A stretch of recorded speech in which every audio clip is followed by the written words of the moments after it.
చూడమని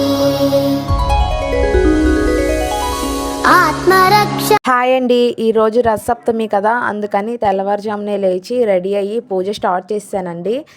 చూశారు కదా సూర్యకిరణాలు ఎంత బాగా పడుతున్నాయో. నేను ఎప్పుడు చిక్కుడు రథం చేయలేదండి, ఫస్ట్ టైం ఈసారి చిక్కుడు రథం చేశాను. సక్సెస్ఫుల్గా బాగానే వచ్చింది అనుకుంటున్నాను. దీపం వెలిగించినంతసేపు కూడా బీభత్సమైన గాలి వేసేసిందండి, అందుకని దీపాలు 2 వెలిగించి సైడ్కి పెట్టాను, పూజ కంటిన్యూ చేశాను. నేను రథసప్తమి పూజ కోసం ఆవు పేడతో చేసిన పిడకలను ముందుగానే ఉంచుకున్నానండి. వాటిని గ్యాస్ స్టవ్ మీద పెట్టి పాలు పొంగించాను. చూశారు కదా ఎంత చక్కగా పాలు పొంగాయో. తర్వాత ఆ నైవేద్యాన్ని స్వామివారికి నివేదించాను చిక్కుడాకుల్లో వేసి. ఇలా ఈ సంవత్సరానికి నా పూజ చాలా బాగా కంప్లీట్ అయిందండి. ఆ సూర్యనారాయణమూర్తి ఆశీస్సులు మీకు మాకు మనందరికీ ఉండాలని మనస్ఫూర్తిగా కోరుకుంటున్నాను.